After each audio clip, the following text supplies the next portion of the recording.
Welcome to the West of North London podcast, where we sit down each and every week to answer your big Arsenal questions. I'm Caleb. And I'm Tim. And North London is red. Was there any doubt? Yes. No, it's always red. We'll definitely be going deep on that game, but there's been some doubts about whether Arsenal are the dominant team, and it's been a lot of push and pull. But I think we're on the ascendancy. I get the feeling we're going the right direction.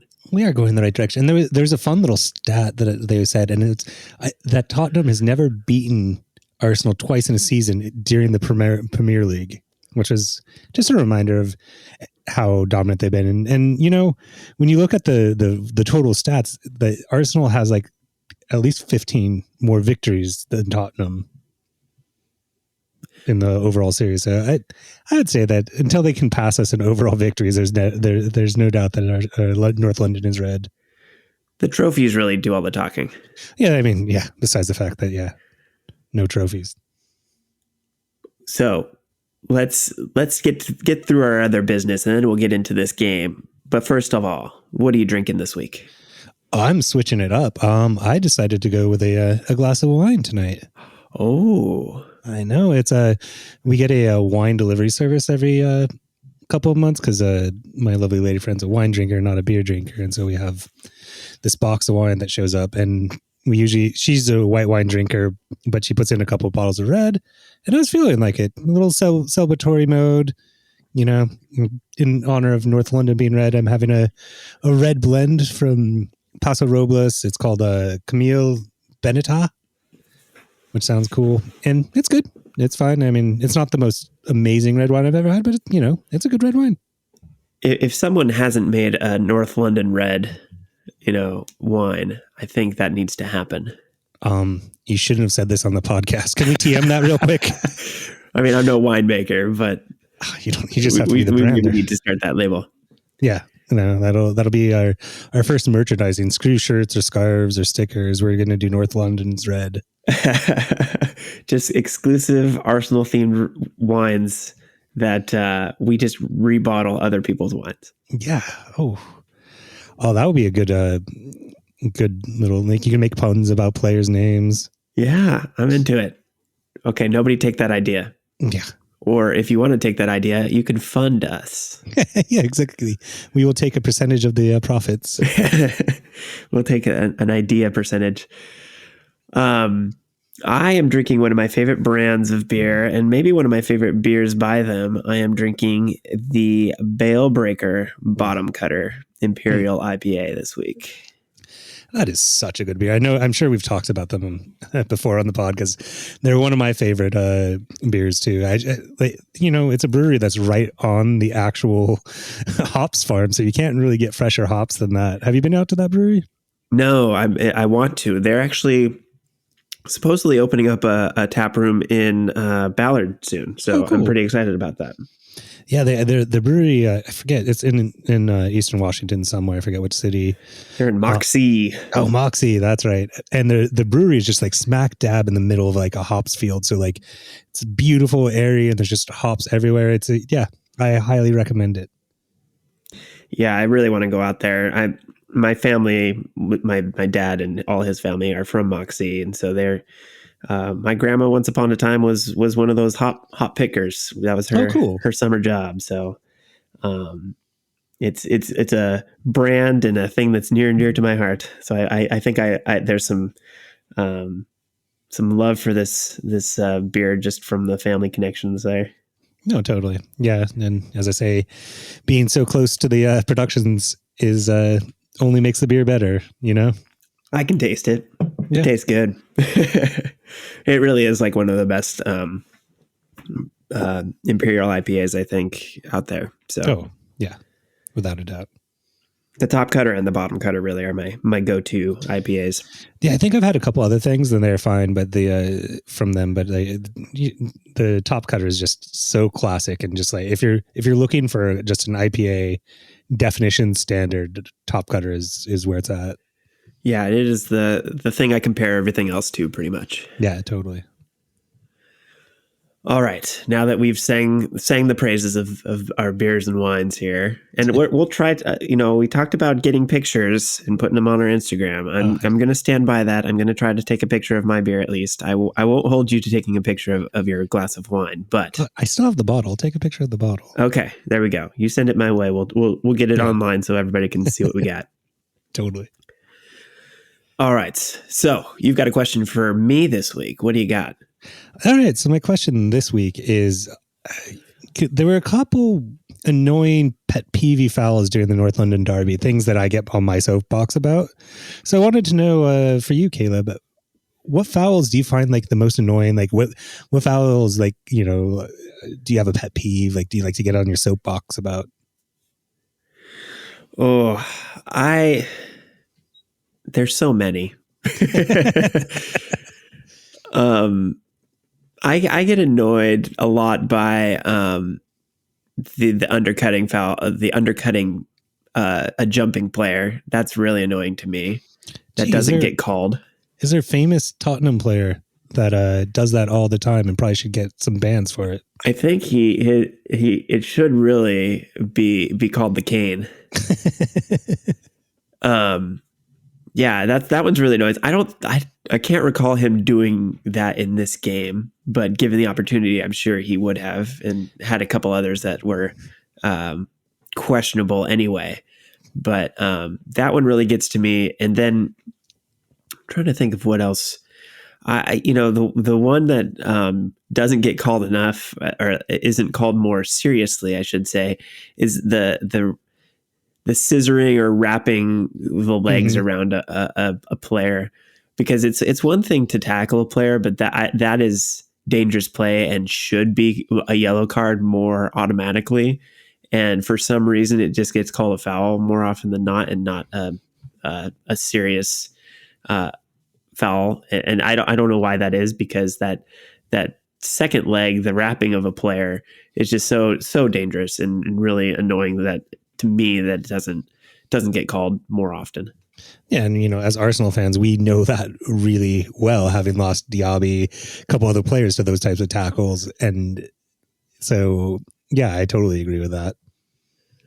I think for the most part, those are my main two, but I think the one that's really jumped out at me lately is the persistent fouling on players, like the rotational fouling that we've seen on Saka.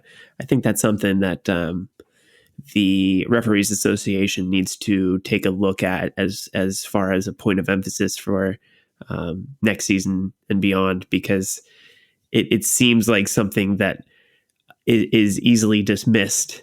But when when you're calling a foul, it's not that a referee needs to keep track of just who is making the foul, but who is getting consistently fouled. So it's not enough to kind of keep in the back of your mind players who are persistently fouling, but players who are persistently fouled by a whole team seems to be something that slips by. But we've seen Saka just get destroyed by teams lately, and they're just lining up, taking turns. It's like that scene in Airplane where they got all the people lined up in the aisle trying to instead of slapping somebody, that they've got all the people with the weapons.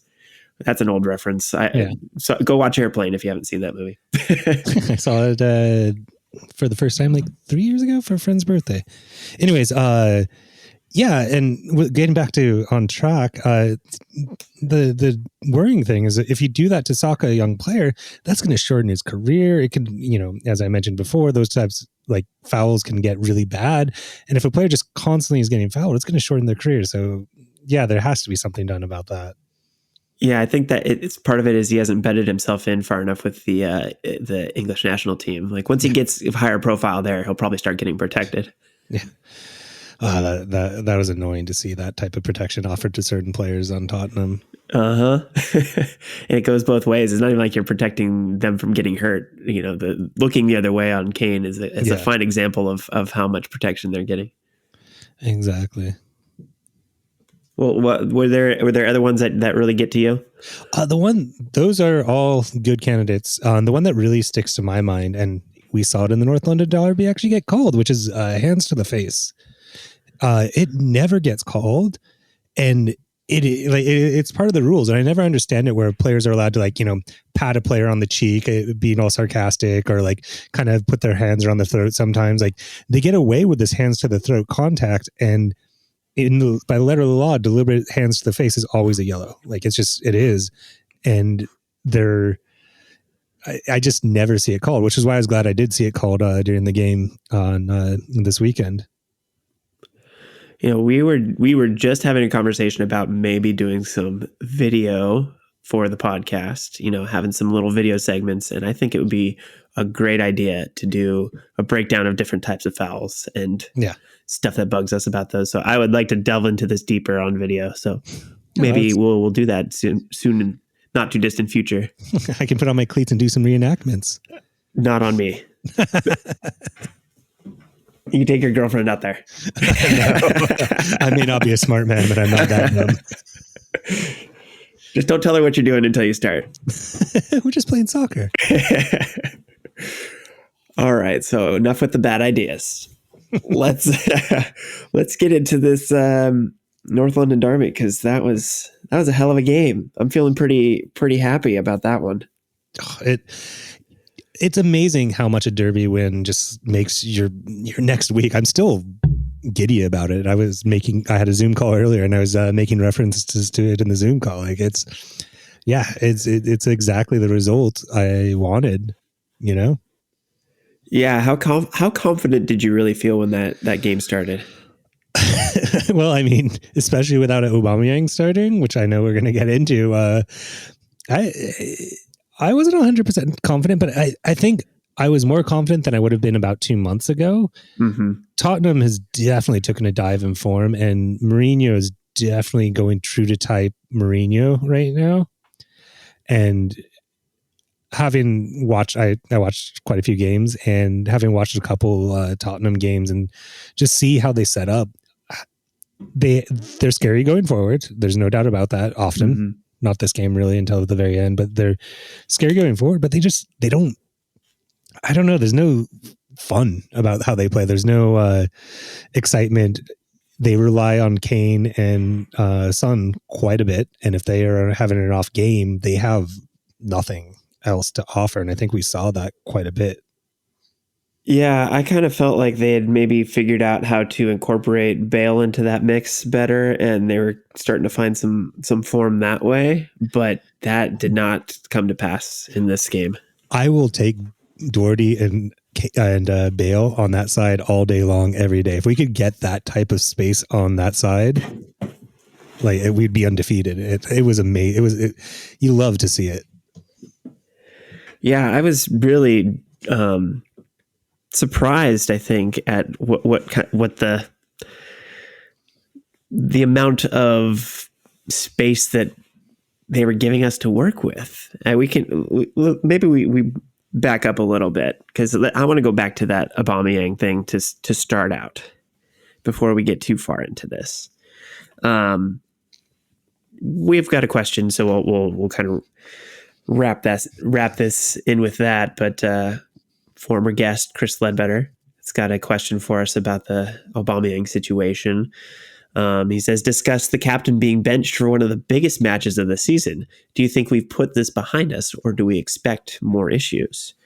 So we've talked about it a little bit, but Aubameyang was supposedly late to the match, and in turn, Arteta decided to keep him on the bench instead of starting him. And so that was a bit of a shock to me when that game kicked off, that he was not available or not in the team. And I'm assuming that was Lacazette taking up that space, not Emile Smith-Rowe. But, the nice part is the lineup wasn't severely impacted. I felt like, okay, Aubameyang's not in, but this isn't a bad team. So, even Lacazette filling that role wasn't the biggest concern in my mind.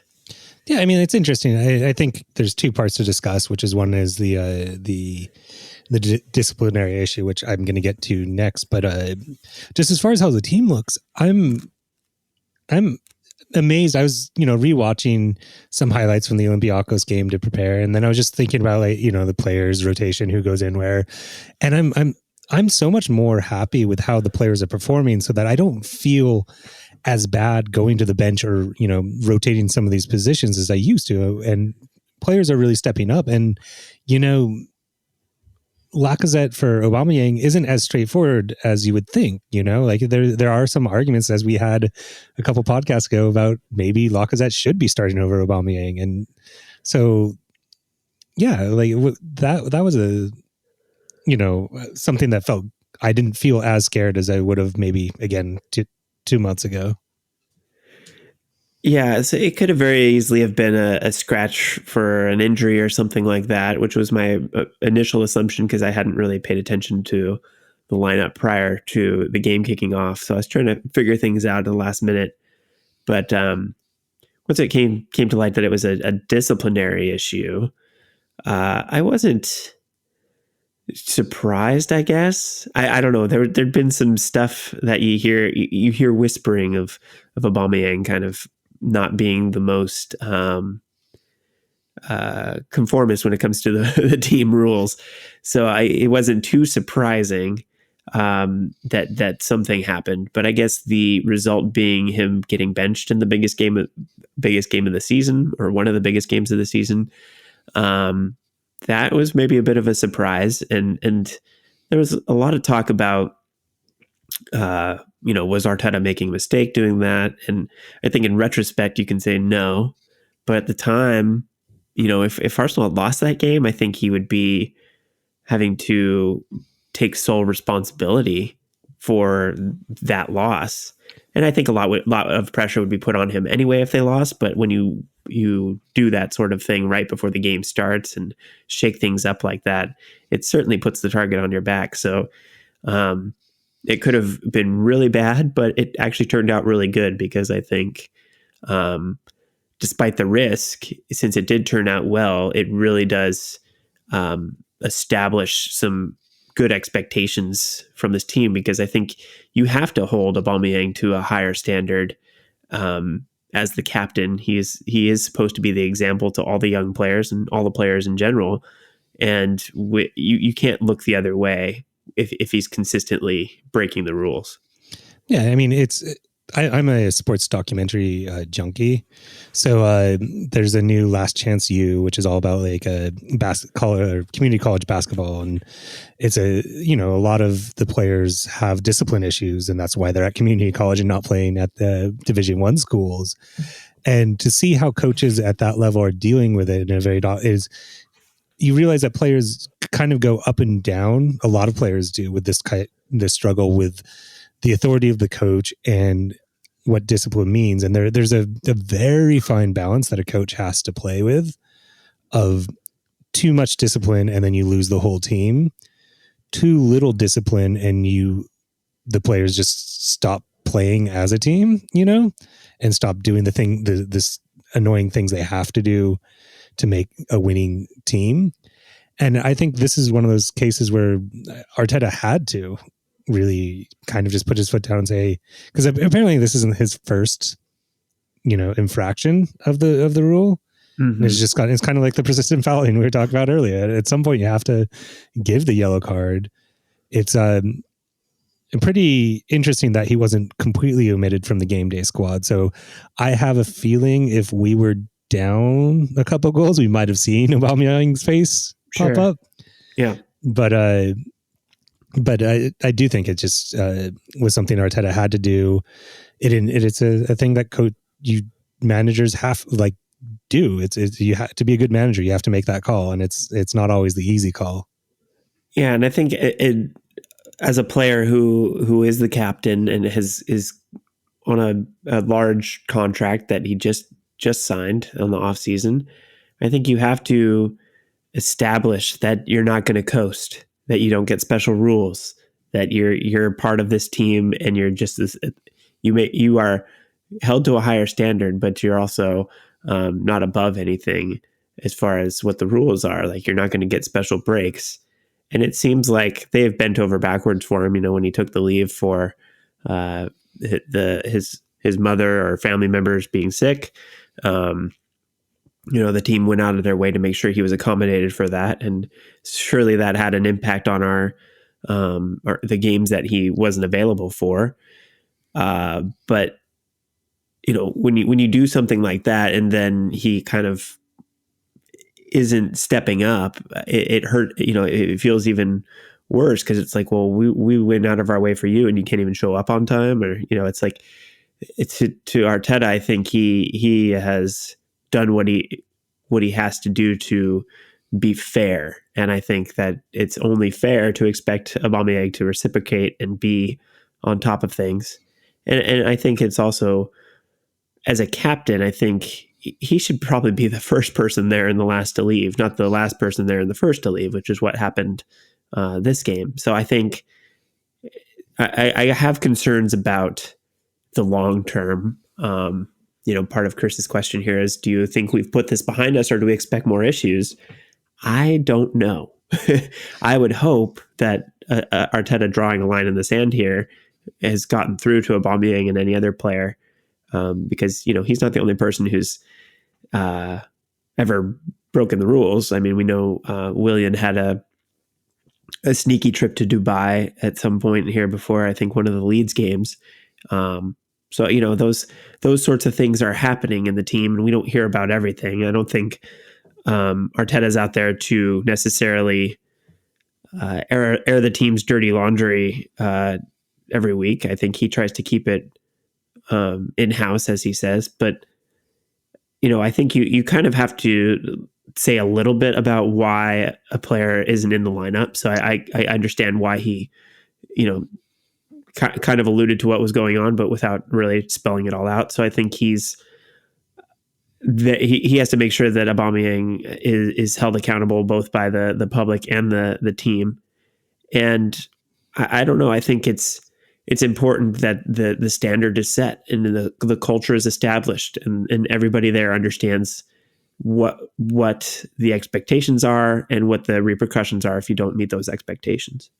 Yeah, and I think sometimes people blow things out of proportions too. I think probably Aubameyang was a little peeved in the moment, but I think, in a couple of days, this is all just going to blow over. I'm not too worried that this is going to blow into a full blown issue. I think Aubameyang does have to, take the fact that he is the captain into account, and that, there is more expectations with that captain's armband that, maybe other players don't have. But if that's a responsibility you're willing to take, that's, part of being captain. And I think for me, if I was the coach and I was looking at my captain to make things right, I wouldn't want him to just show up on time from now on. I would like to see the overcorrection and start being early, start setting that example to other players that, hey, we should all be getting here before, meetings start, before we're expected to be here. We should be ready to go and not just walking in on time. I feel like setting those just little bits of higher standards, even if everybody shows up on time and you have your captain there ready and waiting for them, I think that just really sets the bar high. And those little things really do add up when you're talking about team culture. Yeah, exactly. I mean, we all have worked in some sort of work office environment, I assume, or most of us have. And it isn't the fact that in most of the offices I worked at, if you were 5 minutes late once, you're going to get fired but your bosses knew if you were one of the people that were persistently late.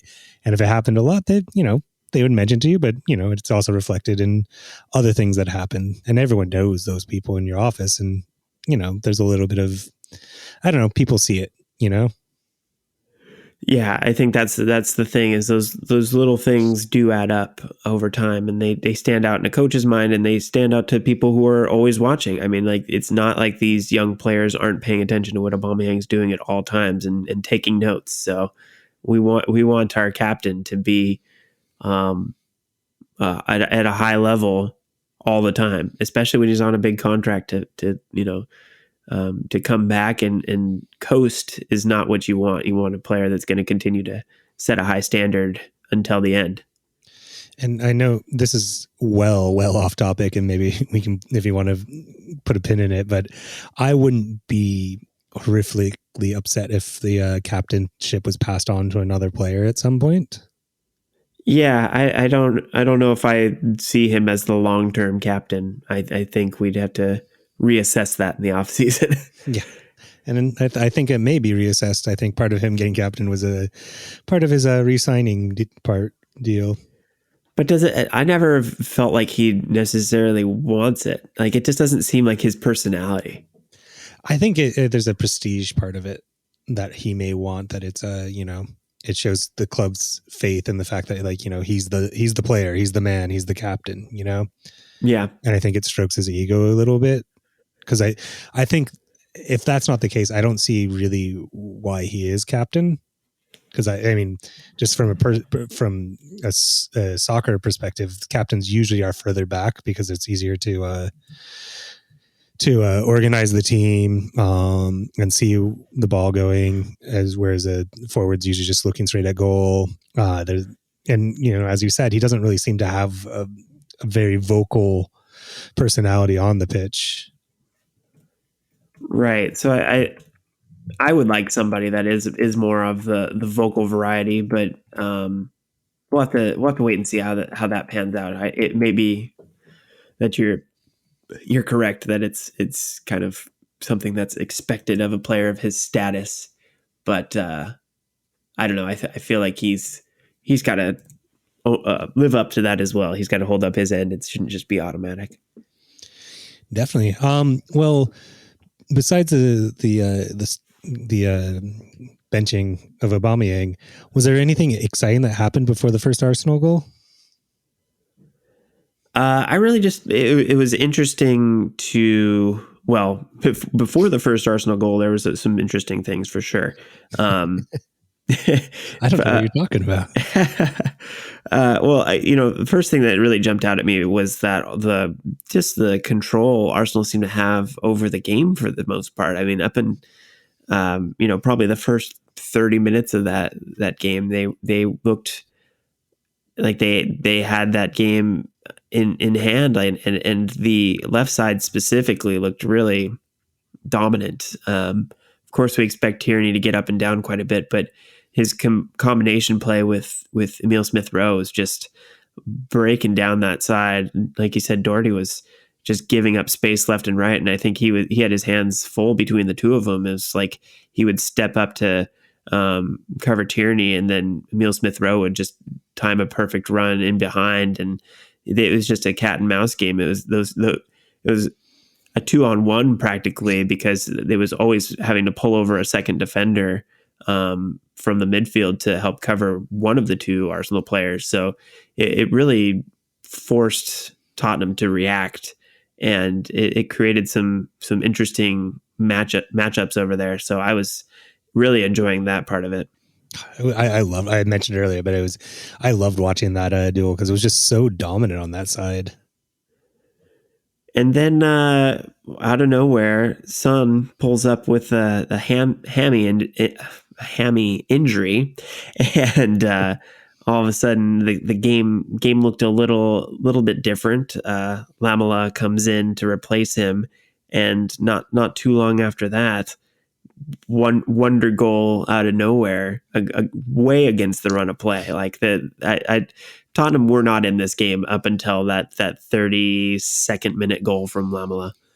Yeah, it was so annoying because it's so just like Arsenal, where they dominate, or this year's Arsenal, where it was domination. It was just such great movement, such great passing. We didn't finish a couple chances, which how many times we should keep track of how many times we say that in this podcast at this point. Right. But there's some chances we could have finished. And then that goal just came out of nowhere, out of left field.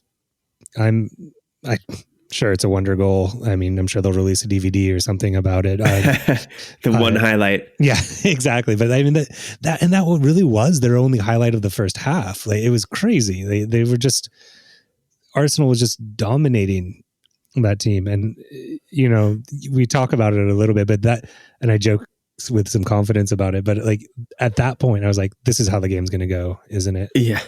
The 1-0 with a stupid wonder goal. Arsenal's going to have 80% of the possession and just never finish their chances. That was just what flashed in my mind. And I try not to be a negative person, but following Arsenal, those are the thoughts that come through your mind. Yeah, we have a bit of PTSD when it comes to getting scored on. But if you were to strip away the fact that this was a Tottenham player scoring against Arsenal, that was a crazy goal. It was a crazy goal. Give him credit for that. I mean, I try not to. You may not catch me saying nice things about him, but because the other things, I actually hate the player himself as well. Like, I think he's a cheap, horrible player. So the words would stick in my mouth. But I think what I will say is in a positive way about it was, I don't think you could fault our keeper or defense on that goal. It was just a goal that was going to go in no matter what. Yeah, the Rabona with a nutmeg through Party's legs to completely catch Leno off guard. I mean, the confluence of events to make that happen, it was pretty lucky. There's skill involved, but that was definitely some luck, some major luck to have those things come together in that moment. Yeah. I mean, and to be fair, doing a Rabona is really hard. I've tried it once and I think I fell straight on my face. So yeah, well, to do it that accurately and to curve it around Leno, that was a hit it and hope sort of thing. I don't think you try to do that necessarily, but I don't think you try to do it unless you feel like you could possibly score. I mean, you look pretty dumb if you were trying to do that in the box. So clearly it's something that he has in his toolbox. I think it's something he's done before. Yeah, he did it in the Europa League a few years back. But I mean, the thing is that's funny is like he doesn't score other than those like he hadn't scored since October or something like that. Like the man doesn't score, but then he pulls that out of his hat. Like yeah, but that is one of those ones you watch it and you're like, well, that's was not going to be stopped. I mean, you cannot predict that sort of thing. And I would say the best keepers in the world could be beat by that sort of thing. Yeah. It's pretty tricky.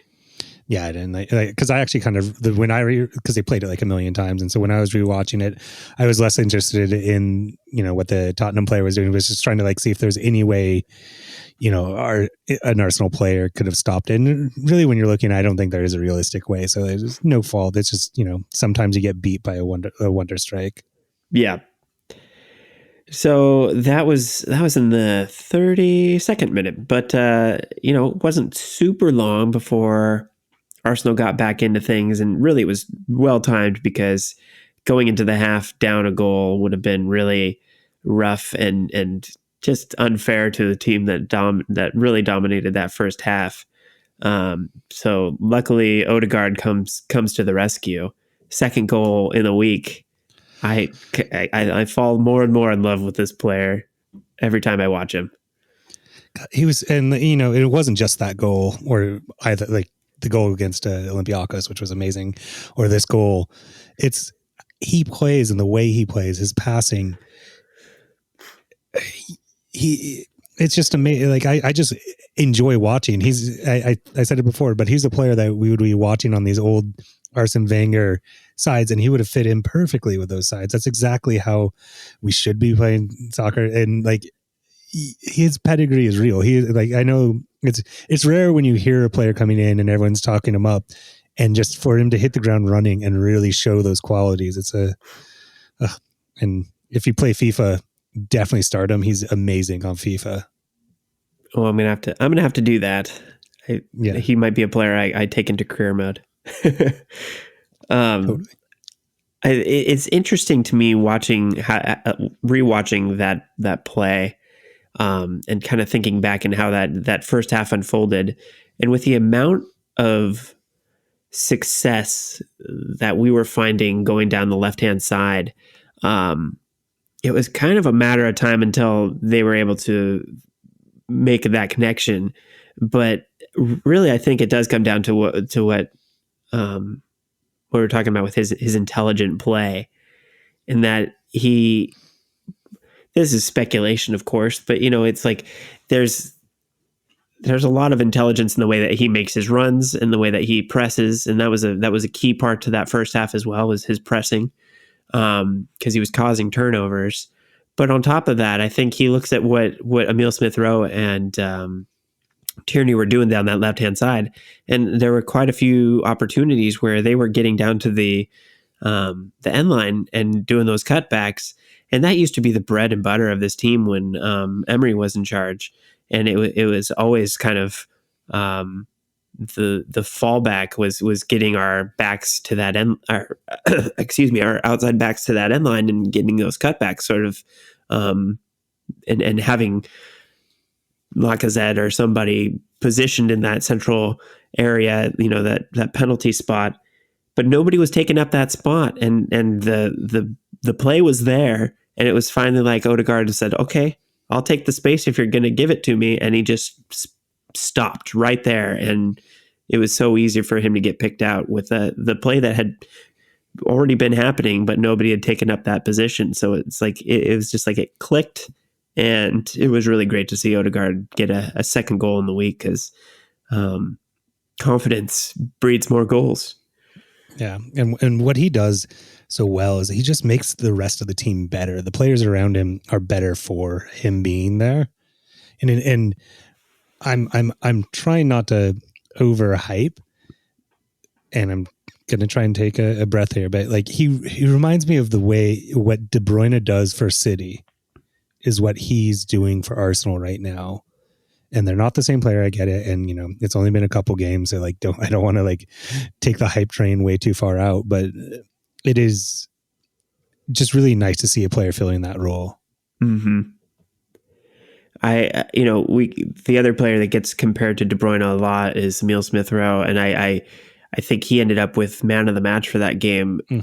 Somebody who does not, make the score sheet very often. And really, I was so sad to see him hit the crossbar, because he is deserving of a goal for all the work that he's been putting in. But his intelligence in the runs that he was making as well, just the way that he was holding back and waiting until defenders committed and then making his runs, like that sort of intelligence. I'm just so pleased that they've, between Ødegaard, Tierney, and Emile Smith-Rowe, that grouping, it's so fun to watch them play and to pick teams apart. And I hope that chemistry continues to develop.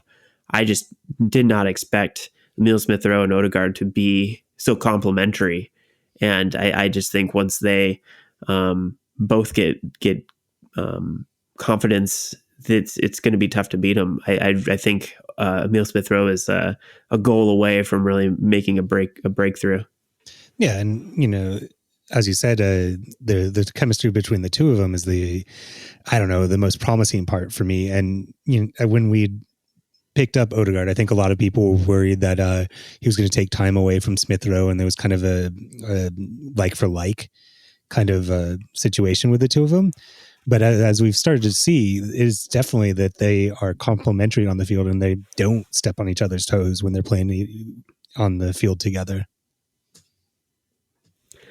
Yeah, they are not the same player by any means, but they can play the same position. I think that's clear that Emile Smith-Rowe could very easily be in that number 10 spot, but he doesn't look out of place on the left, and it's crazy to think that he could displace Pepe, who's looked so dangerous lately and consistently dangerous when he's gotten into the lineup. But there's just so much intangible things. Well, not intangible, but stuff that doesn't make the score sheet. He's not a crazy assist guy. He's not a crazy goal scoring guy, but he creates things for other players. He creates space for other players to run into.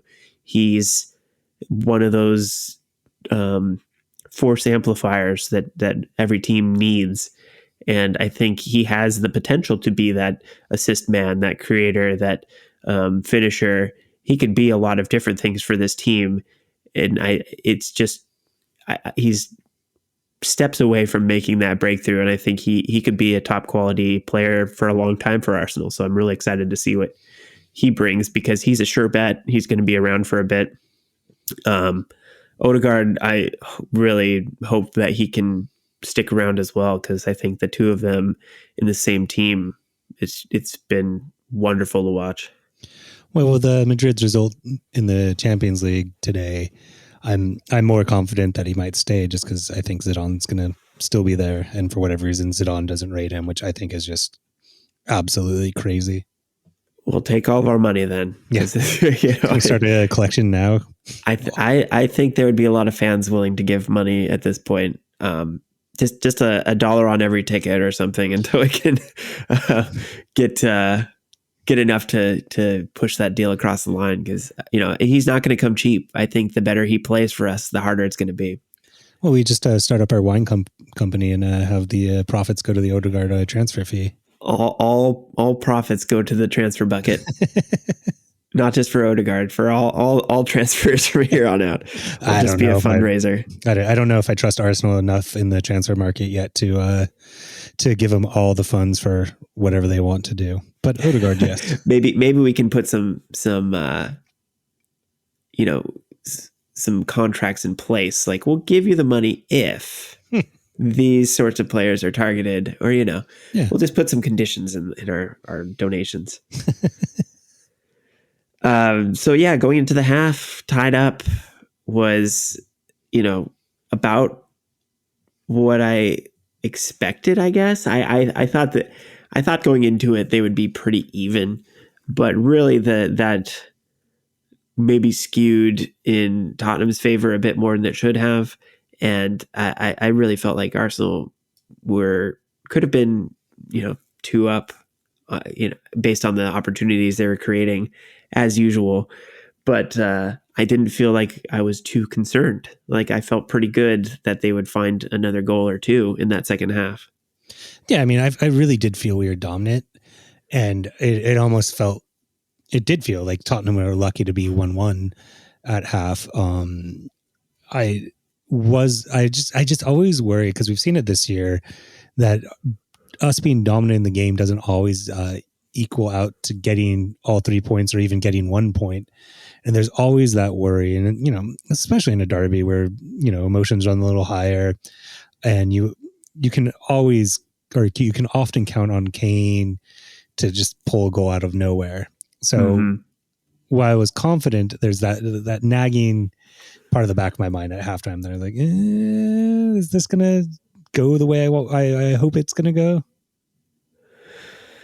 Yeah, I think as an Arsenal fan, you can't be overly confident about a North London derby. I think we've seen the implosions happen. So especially, like you said, Kane can pull things out of his ass. So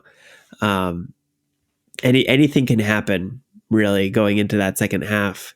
And coming out, Saka was pulled from the game, which was concerning. I think anytime one of your star players is pulled out for injury, you're a little nervous. But Pepe comes in, and like I said, I think he every time he's played lately, he's been such a chance creator. Like, you just see him working other teams, and Tottenham was no different. I was really pleased with the intensity he was able to just bring in right away. And I should say Bale left the game. And so that was like a sign that we were really chipping away at him. Can I just put an introduction here? I remember I have 1 or 2 friends, unfortunately, that do root for the wrong team in North London. And one of them on Twitter was so excited about them signing Bale, and he had this like whole long diatribe about like the I believe the words he used were like perfect top 3. And seeing Bale's performance today, just I remember that tweet, and it made me chuckle inside. It made me chuckle just now. Yeah, I tweeted that my favorite part of that whole game was my 5-year-old daughter. Every time Bale was on screen, she kept saying, "Look at that gross bun." I did not put those words in her mouth. She made that judgment on her own. That So is amazing. I'm doing something right. Yeah, you should be proud of your daughter. So yeah, game highlight for me right there. But I think seeing him benched was an admission that things were not going well, and I was surprised that he got pulled before Doherty, or they made any change down that left hand side. I thought it was going to be a more defensive, but Bale was not helping at all, really. So I guess that's an admission that things could be better there. But yeah, I really felt like they needed to do something to try to stop us, and I guess that was it. But it didn't really pan out that way. And not too long after, Arsenal were in the position to score again in a bizarre fashion, I guess. But I do have to call out that the thing that led to our second goal, and maybe one of the big highlights of the game for me, was that pass from Pepe to set up Lacazette. Wasn't that gorgeous? I didn't know he had that in him. He's not the setup guy in my mind. He's the guy that should be on the end of those passes. Well, I mean, I think that pass really shows that I think Pepe is really finding a place on the team. Mm-hmm. I think it's a different place than we expected him when we paid that amount of money for him. But we have to think of that money that we sent as a spent sunk cost. It's gone. It's should be out of our minds. And he really is finding a role in this team. And if he can continue to do what he's doing, including doing those types of passes, I'm happy to have him as an Arsenal player. Yeah, it was outstanding. And I was like, as soon as that happened, I was like, oh, if Lacazette doesn't score on this, I mean, what a waste of a good pass. But, seconds later, he collects and just completely whiffs on the ball. I mean, it was a pretty poor shot, but lucky for us, he gets completely cleaned out by, I'm not sure who actually committed the foul. Was it Sanchez? Yeah. Okay. I think it was, Sanchez that got the yellow card for that. It was, pretty, well, I think we have a question about this, don't we? We do. Do you want me to read it? Yeah, go for it. It's from Joe Robinson. And we'll talk about your fantasy league or fantasy players later, Joe. But he wants to know, what do you make of a number of pundits and journalists taking issue with Arsenal's penalty? To me, it was an absolutely nailed on. If it had been at the other end and Luis had flown into Kane like that, I'd be annoyed at Luis, not the ref. Yeah, what was your initial impression of that? It went to VAR right away, of course. But what were your thoughts as it was being reviewed? So I'm going to go on a little bit of a soapbox, which is I have no idea why people are freaking out about this this being a penalty. So what if it is not a penalty? So if that happens outside the box, that's an obvious foul, right? It doesn't matter if it was going towards the goal, right? Right. And so I don't know why, if the foul is committed in the box, the player has to have shot on goal. Getting a penalty and dogzo or a denial of goal scoring opportunity are two separate things. The player who did that foul did not get a red card, which is if it was a goal scoring opportunity, he would have gotten a red card. It was a foul in the box. Literally, the definition of what a penalty is a foul in the box. I think there's 8 different things that you can get an indirect free kick in the box, and those are for non-contact fouls, usually the goalkeeper picking up the ball when he shouldn't, or you can have a dangerous play if you don't make contact with the player, like you have a high boot and it goes near your face but it doesn't make contact, you can get an indirect free kick in the box. But if you have a contact foul in the box, whether or not the shot's going in, if ball's still in play, it's a foul. It boggles my mind that there's so many football people, so many soccer people that are like freaked out about this being a penalty. And it's, for me, it's I would give it as a stone cold example of a penalty, like in a ref meeting. Yeah, I was pleased that it went in our favor. I couldn't really see how it wasn't a foul, but I'm trying to wrap my head around what the argument against it is. And I'm trying to understand maybe if people are saying that it wasn't, if it wasn't a shot, then it's not a viable penalty. I just can't really understand what the argument against it is. Yeah, I mean, as I say, it's like if it's a foul outside the box, it's a foul inside the box. You like if he got taken out, in the midfield passing the ball or just messing up a pass. If he got fouled in the midfield, it's called a foul. He got fouled inside the box. Like I literally don't know why. Like I didn't see this, but I guess Jermaine Genius and British TV was like going off about how that can't be a penalty. And I'm just like, I don't understand. I think he even made the suggestion that it was Lacazette that was making the dangerous play, which I can't really understand because he was swinging at the ball. He was making a play on the ball. Yeah. And when you watch that back, Sanchez does not get the ball. He does not look close to getting the ball. And so even if you consider that was like, if Lacazette was even just trying to control the ball, say he was like a step backwards, I think he had.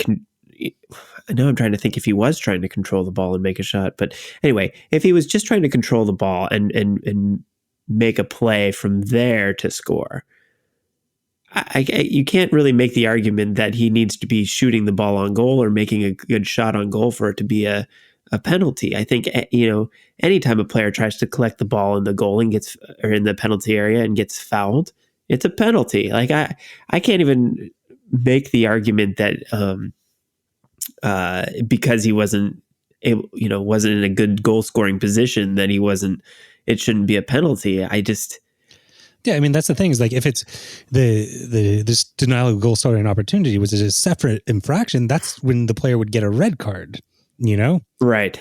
And obviously the player didn't get a red card. He didn't deny a goal scoring opportunity. He just committed a foul in the box. And as I said, if you can, it's very straightforward. And I watched it live, and then I was very surprised to hear people complaining about it later. And, the funny thing to me was a lot of the same people that were like talking about how Luiz's penalty a few weeks back was a stone cold penalty. You remember the one where he like barely like clipped with like the toenail of his shoe, which I don't think makes sense, but barely clipped a player and the player went down. And these people were like, well, a foul is a foul, goes down in the box, da da da. The same people are arguing that wasn't a penalty. And I'm just so confused. I guess I can't really understand it, but I mean, I'm sure people were saying Lacazette was more making contact with Sanchez and not the other way around. But I did not see it that way. Sanchez clearly was flying through and was not in control. It wasn't like Sanchez was stationary and Lacazette's follow through kicked Sanchez and Lacazette fell over or something. It wasn't like Sanchez was just an innocent bystander and Lacazette did all the work. Where because I feel like in that alternate scenario you were talking about, Luiz was really an innocent bystander. He wasn't even trying to make a play on the ball or the player. He was just running. Whereas this was Sanchez and Lacazette coming together. There was clearly an attempt to play the ball by Sanchez. He didn't get it, but at least both players were going. Were making a play, and it just so happened that Sanchez made a poor play. But yeah, I think that's a very different scenario from the Luiz situation. Yeah, I think it's interesting that there are like a lot of people that, and I don't claim to be the rules expert, and according with the handball rules right now, I have no idea what's going on with handballs, but like I think some basic things, it shows you how many players and certain professionals and managers like Mourinho don't understand the basic rules of the game. Yeah, it gets a little fuzzy when you seem to have these moving targets or very inconsistent calls. So then the basic stuff starts to get questioned. Exactly. But it went in our favor for once, and rightfully so. And Lacazette slots it home very cleanly, and Arsenal are up going into the last 30 minutes of the game. The cherry on top of this game, I think, was the late Lamela situation, because within a period of, I think, 6 or 7 minutes, he found a way to get not one but 2 yellow cards. That was fun. Yeah. I can't even think of what the first foul was. It was gosh, I'm trying to remember. I think it was a bad tackle. Yeah. It was something fairly innocent, like nothing crazy over the top, but the second foul was just like, you are dumb. Yeah. You should know better. Well, as I say, it's a foul that actually doesn't get called. And I think there are a couple pundits that are like, oh, that's a soft yellow. But it is a straight up yellow. It was hands to the face. And yeah, and the thing that it's funny about that is Kane just took out, I forgot who he took out, but he just obliterated a player that should have been a yellow, and it could have been a red because he like rugby tackled a player out of frustration. And was it Gabrielle? Because that's the one that's been going around. Yeah, I think it was Gabrielle. And like, not like, it was in that same sequence of play is where Lamela got that yellow card. So it was pretty interesting.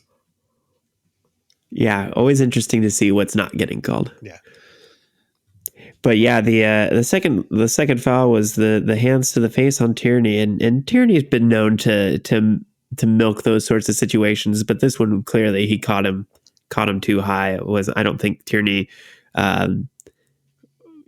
overly embellished necessarily. He definitely got a hand to the face, so I think it was justifiable him going to ground, and if he forced that yellow card to happen, great, because Lamela deserved it. Yeah, I mean, the thing is, Lamela was getting these really just horrible fouls all throughout the game, and he was lucky not to already be out of the game. And it's when you get your first yellow, that's the risk you get, is that sometimes you're going to get called for something that, as I said, some people call a soft yellow. I don't call it a soft yellow. It is what it is, and you get a yellow. It's your second yellow. It's a red. Like, I think it's again nothing to be too controversial about.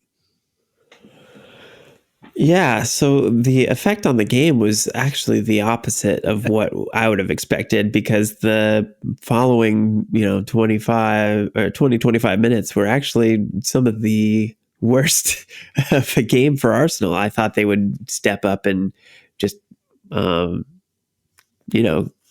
all they really had to do was continue to control the game, and I think they would have seen that out cleanly. But instead, they were making really just poor mistakes. I think Partey had a couple bad passes in there, and it just seemed like all of a sudden we realized we could possibly win this thing, and it just got in the players' heads, and there it was. I think Kane had a header that was called offside, and shot off the post that resulted in a rebound that Gabriel had to clear off the line. It was unbelievably nerve-wracking as a fan, because I was about ready to throw something. I was just like, why do these games always have to come down to these last gasps? It was nice to be in the lead and not trying to chase a win, but that was scary. Yeah, it was scary. And I think it shows how confidence plays in a team. And I think we've been saying we're kind of on the precipice right now of turning the corner. And I feel like, a few more games like this will turn the corner. But right now we get nervous and we get scared, and we lack that last bit of, swagger, for lack of a better word, that, some teams have. And it definitely showed at the end of this game, between the offsides goal and the ball hitting the post. And it was crazy, because Arsenal had dominated the game until the 70th minute.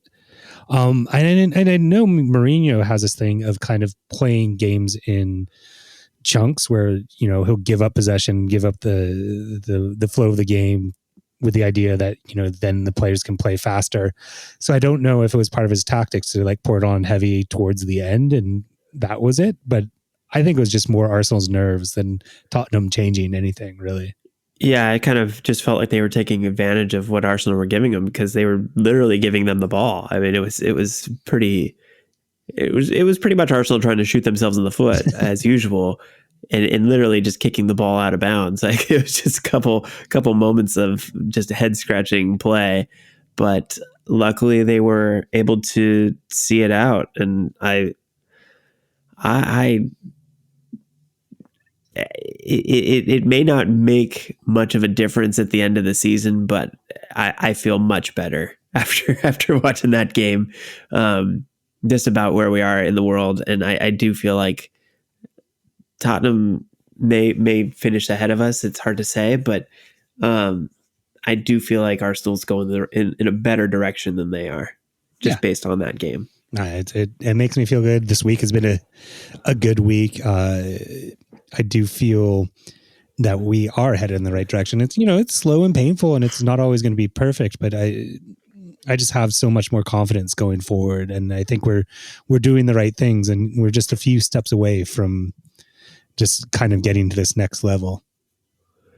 Yeah, I think that's we kind of skipped over the earlier game from the week, but the Olympiacos game, we should probably chat about that real quick, because that was another game where, it felt like, Arsenal were going to be Arsenal, and it was, maybe a little more challenging than they needed to make it. But what was not an early goal, but another Ødegaard goal in that game. That was such a nice goal. A rocket, if you will. It was as pretty as they come, and you would hope that Arsenal would be able to build on that, but they let Olympiacos get back into the game in the second half, so we're tied 1-1, and you think, man, I think there were a couple moments in the first half where we just missed open shots. There was a couple of them. I was just like, gosh, is this going to be another one of those games? And then Ødegaard scored, and I was like, okay, maybe not. And then Olympiacos comes back, and I'm like, okay, maybe. But then they were able to pour it on in the latter stages of the game, and Gabriel comes up with just a glorious header out of nowhere with a Willian assist. Yeah, it wasn't out of nowhere. It was actually a great ball from Willian, which I'm not one generally to talk about Willian in glowing terms, but that was a great ball in from Willian. Yes. But I guess Gabriel has not established himself yet in my mind as a goal scorer. Oh, yes. So I think, to me, that was a beautiful ball from somebody I wasn't expecting necessarily. Not to say he can't do that. He just hasn't done it as much yet for Arsenal. Definitely. And then to cap it all off, Elneny comes in the 82nd minute, and in the 85th scores a screamer. Like it was like Olympiacos just decided to give him all the space in the world, and he took full advantage of it. And that guy scores some amazing goals in European play.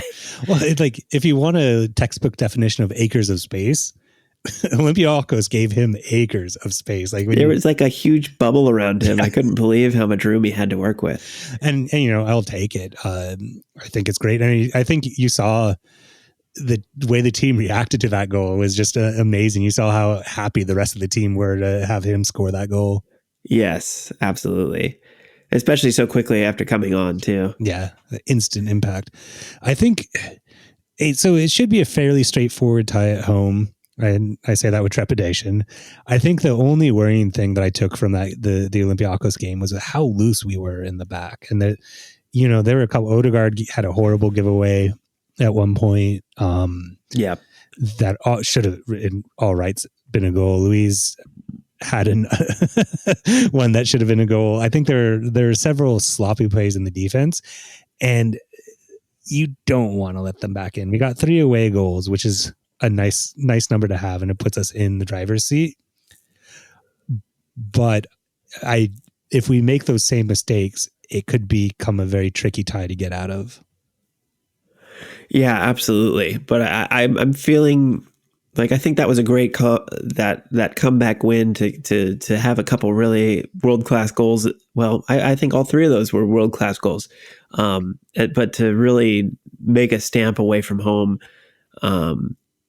I think that was a great confidence builder going into the Derby game, and then to come home for the second leg. I feel like they should be feeling fairly confident. And one thought I had with Aubameyang not playing, I would say he's probably a shoe-in for getting the start on Thursday, and that having arrested Aubameyang is probably a really good thing to shut that game down with. Yeah. So I'm curious to see what the lineup looks like, because I can never seem to guess it right, but I would expect him to be in there. What I would hope for the game, I don't know if I'll be correct in this, but what I would hope is that Aubameyang starts the game, and if we can kind of shut it down, get an early goal, then have Martinelli come in to kind of close out the game, get him some minutes, and see him play some more. I think that would be my ideal setup for the game. Yeah, there's a guy who really just has made a name for himself in European play, so I think he would feel right at home in that scenario. So I'd love to see him get some more minutes for sure. But I'm feeling pretty confident. I don't want to be overly confident because we have imploded before, but it would be nice to really get over this hump, against the team that took us out of it last year. It would be nice to get them out of the way and in a decisive fashion, so we can go into the next round feeling like we got the monkey off our back. Yeah, it's always nice to get redemption. So yeah, and if they can keep Olympiacos out of it, really dominate that home leg too, I think that would be a good confidence booster going into whoever they play next, because it's only going to get harder from here, of course. But I think beating the team that knocked you out will make you definitely feel like you can take on pretty much anybody after that. Yeah, and speaking after that, we have one more game. These games come thick and fast. That's why we have such long podcasts. Yeah, no kidding. Well, we have a West Ham coming up. What do you feel about that game?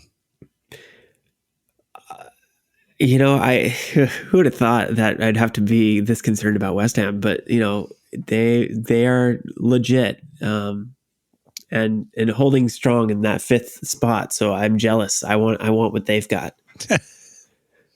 I would love to be in that position. But the only way we're going to continue to make up, well, I shouldn't say continue, because we've really been pretty solidly in 10th for a bit here. And it's really hard to shake up these positions without beating the teams in front of you. So I think we have to take every opportunity to do that. And so beating West Ham is a must in my mind if we're going to climb out of that 10th position and make any attempt to either catching Tottenham or even getting into that fifth position. Yeah, I mean, again, like, must win isn't a correct word for it, but like, I think it's a very important game. West Ham has looked good. There are some teams that end up in those like kind of like fifth positions that you're surprised about. And you're like, there's just like kind of their run of form, how they made it. But having watched a couple West Ham games, they do look good. They look dangerous. Moisey there's got them going pretty well. They have, a couple familiar faces. You have Lucas Fabianski there.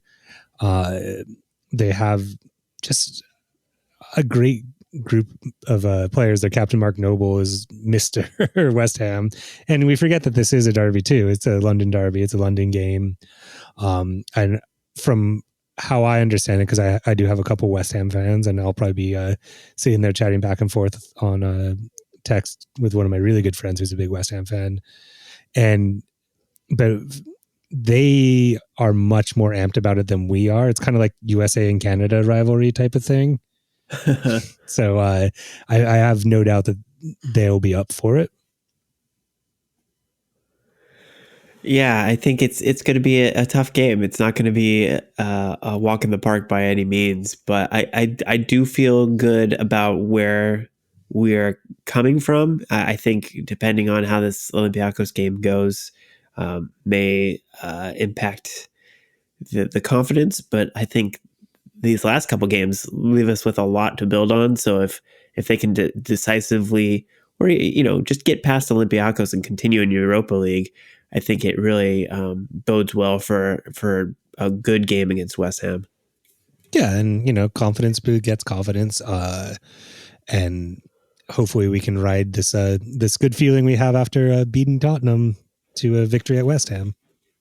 Yeah, I think watching the comments that Henri made on the what is it, Monday Night Football or whatever he does punditry on. But one of the things he said that the thing that Arsenal are missing right now is consistency, and I think that's true and has been for this whole season, because we've had these good spells or good games here and there, but stringing them together now is more important than ever, just because we are hitting our last 10 games. We've got Europa League mixed in there.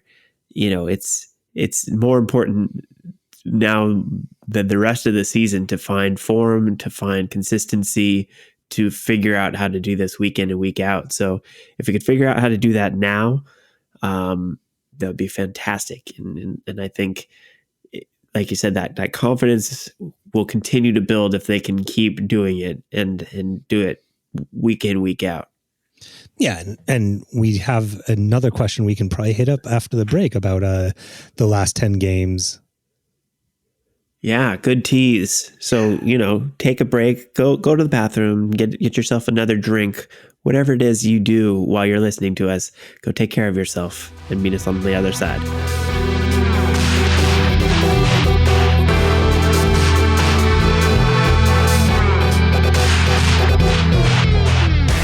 Okay, welcome back. We've got a couple more questions for you, so let's get right into it. Tim, do you want to take that first one? All right. The question is from Daniel Moran, and he asks, considering the success we've had this last week, especially, but the overall state of our play since the Chelsea game back in December being much better, do you think we can win the Europa League? Taking a less fan-blingered approach, how far do you think we need to go in the Europa League for our season to be considered acceptable or a success? I tend to think the semis are bare minimum.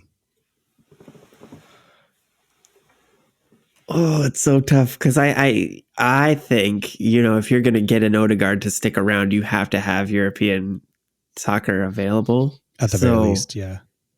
I don't know if we can consider this season's success. I mean, especially when you consider we had an FA Cup to fall back on last year to get us into Europa League. Now that we're in Europa League, we need to push on and get to that next level. That was a miracle in itself that we were able to get in that way. I think anything less than the whole shebang is going to be seen as a failure, and that's high standards. I get it, but I think it's so much is riding on us getting into Europe somehow, and I think our best path forward is the Europa League, unfortunately. Yeah, I mean, I think to answer the first question quickly, like the first part of the question, yeah, I think we can win the Europa League. I think on our day, I've said it before, on our day, we are as good as any team in this competition. I don't fear any team the way I would fear some teams in the Champions League right now. I think we're as good as any team in Europa League, and I don't think that's fan blinker on. I think that's just a true statement. I think a lot of us winning is going to depend on the draw. That being said, with, if we hit, great team after great team after great team, because there are some great teams still involved, I think it'll be a tough road. We are entering the part of the competition, as Arsene Wenger used to say about the Champions League, where they're all good teams. There's not as many cupcakes left in going now and then through the next few rounds. I can't say that not winning it would mean our season is a failure or defines our season as a failure. I think our season isn't going to go down in history because of the first part of the season. That's just going to be what caused our season to be not the greatest, and to not win a cup competition, whatever the cup competition, I don't think makes it a failure. I think, I would like it to make it to at least the semis. I think we have the team to beat another good team, whether it's Milan or Man U or whoever makes it through to the next round of the good teams left. I think we have the squad to beat at least that team. And, who knows? Yeah, I think we can, if we're in a final, I think we can win it. I'm just looking something up right now because I was surprised at something I saw from 538 and their odds for who goes on. Let me see if I can pull that up. I mean, I haven't trusted 538 since 2016 as much, but yeah. But I was surprised at where Arsenal were at. So, No, go tell me what is it? Okay, Europa League. Here we go. And I let me send you a link so you can see this as well. You're filling me with suspense right now. I know, but if you take a look at this, we're at the top of their predicted odds. I'm telling you, for winning the whole thing. Our record in Europa League looks pretty good. As I say, I think we have a good squad. I mean, you're looking at who's left, right? And of the caliber of teams that we are, it's Man U, Ajax, that team that we just beat, via Milan, maybe Roma. I don't really rate Villarreal. And those are the teams that I think are kind of on the top. And I think we're as good as them. We can beat them. I'm not saying we're better or anything like that, but the Ajax team that is here now isn't the same team that made it so far in the Champions League run. They lost like half their players. We just beat Tottenham. Man U, I think, is a very beatable team. Milan is a very beatable team, and the rest, are teams that we should be expected to beat. So there is a chance, I don't think it's a horrible shout. I think they've got us a 98% chance to make the quarters. Pretty good odds considering how well we handled the first leg of the Olympiacos match here. 60% to make the semis, 35% to make the final, and a 19%, which is the top, for winning the whole thing. And Man United is right behind us, who's currently, I think, tied in their first leg. So, that could go either way, but I think they're probably going to go through, but you never know. But like you said, looking at the other people, the other teams involved,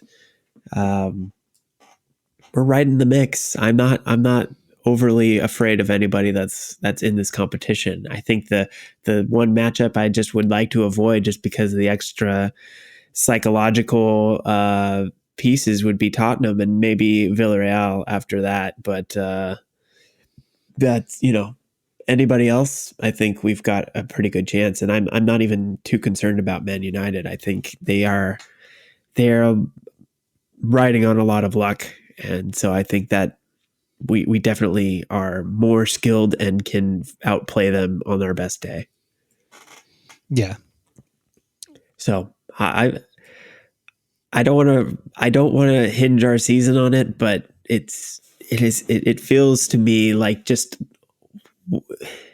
the thing that is absolutely needed to turn this team and the whole picture around is getting to Champions League, financially, recruiting wise, just overall, the thing that we need to really press on is getting to that next level.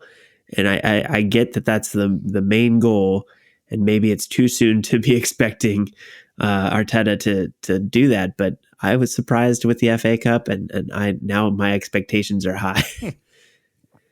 I wouldn't go too high with your expectations. It's take a breath. But it kind of leads us into Chris Ledbetter's question.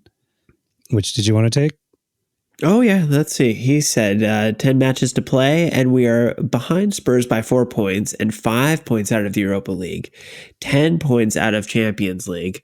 What is your prediction for our final position in the table? Yeah. I think that's a lot harder of a hill to climb, because the points kind of are deceptive, because you're looking at, if you're just looking at the points, yeah, it doesn't seem like that much, but we have five teams ahead of us that we need to leapfrog, so they have to start dropping points as well. So like I said, if we're going to make any progress in that direction, we have to beat the teams in front of us. So beating West Ham, to me, is a must win if you're looking at the table as something we need to be taking seriously.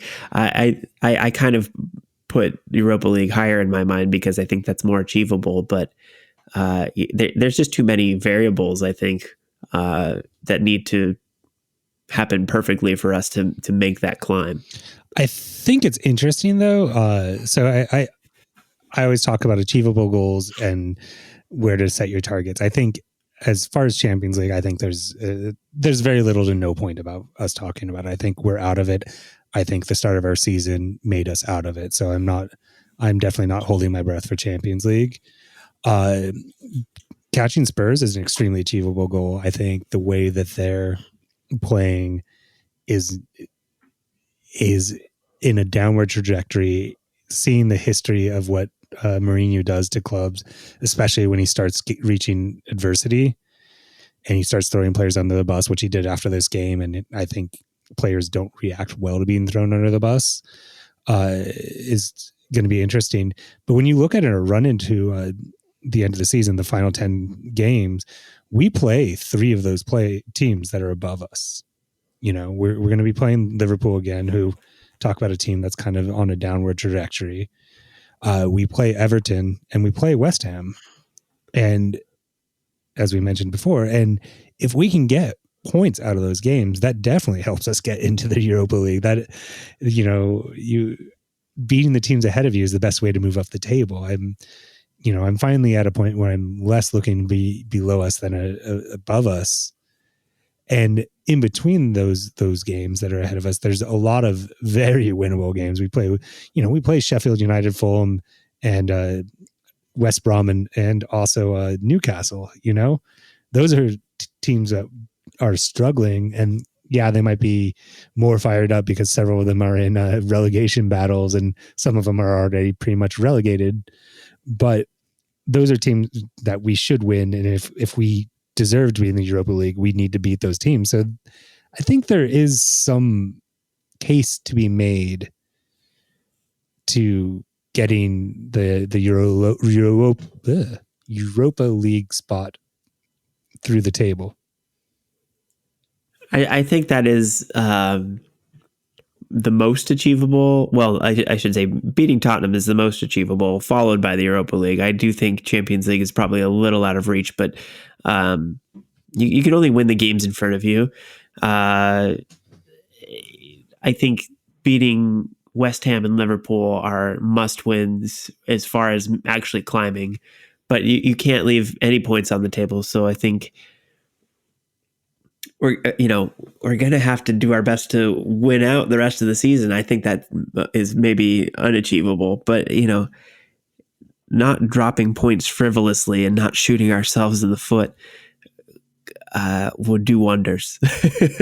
I think there is a great team somewhere in this squad, and I think they can really do with a bit of confidence and consistency. So we will see if they can continue to build and not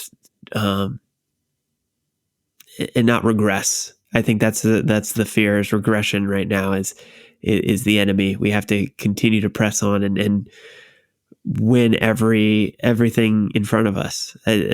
Across the board, we have to try to win, and that may be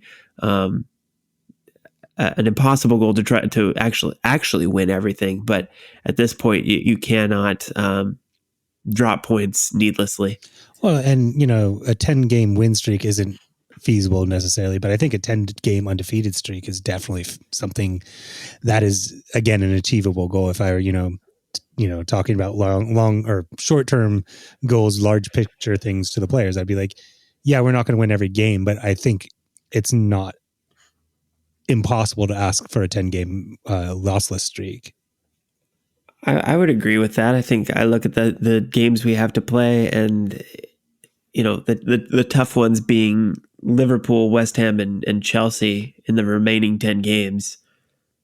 Those seem like games we could tie, and if we can pick up full points on the rest of them, we're sitting pretty well.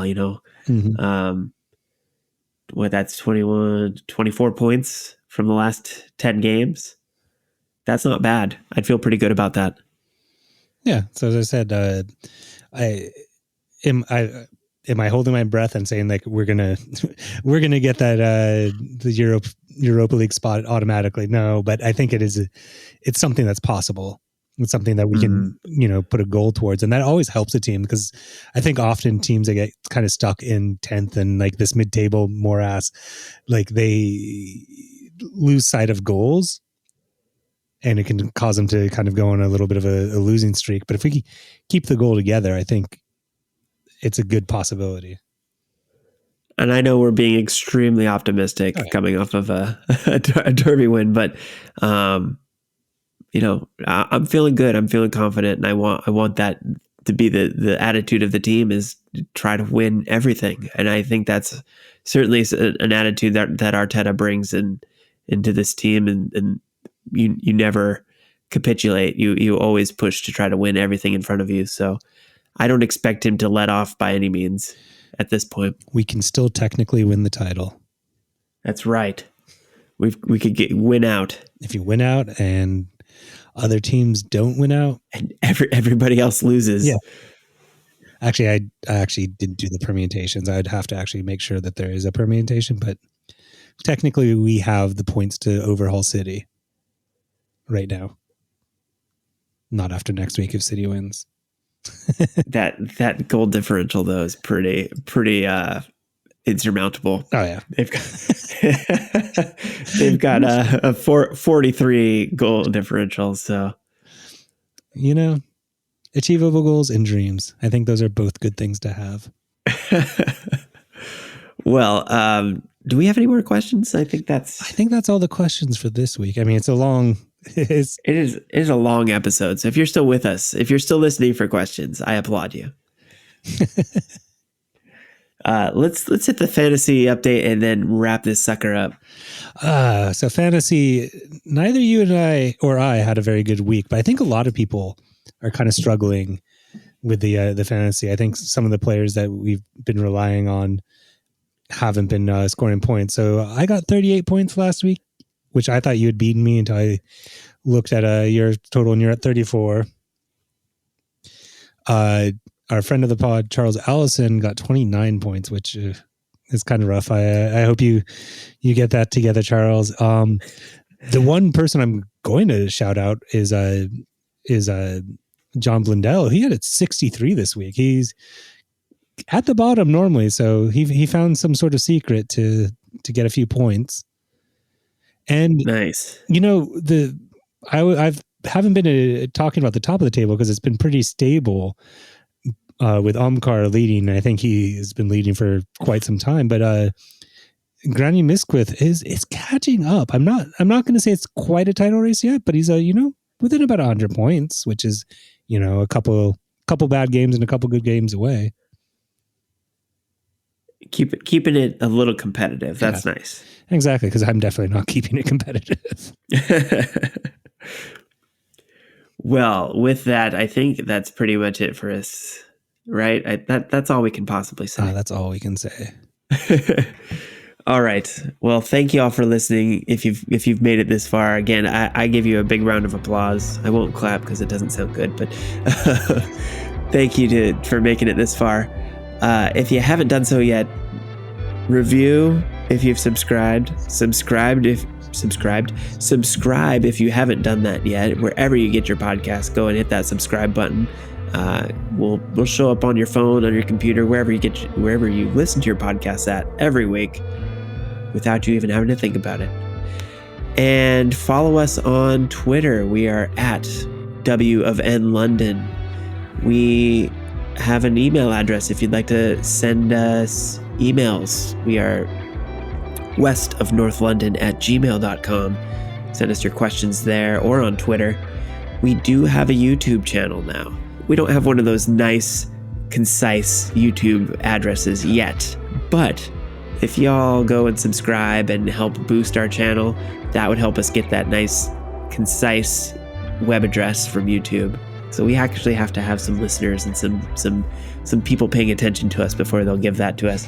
So go subscribe to our YouTube channel. That would be a big help to us, and you could listen to our podcast there. And we are actually trying to possibly do some videos here in the not too distant future. So look for more on that as we try to develop the video side of things. And how do they find our YouTube? Is it just search? You can just search West of North London, and that will bring us up. Oh, so awesome. If you know how to search things, you can find us. I do know how to search things. And if you don't, well, what are you doing on the internet? So we've got YouTube, we've got Twitter, we've got an email address. We do have an Instagram. You can probably search for us there as well. And I will try to post our drinks this week so that you can see the cans, see the bottles, and go out and pick those things up for yourself. If you like our theme song, that's from Bobcat. They are at bobc.at. That's their website. It's a .at site, so don't get confused. It's not bobcat.com. It's bobc.at. And their No Course to Follow is the name of their album that you can find on their website.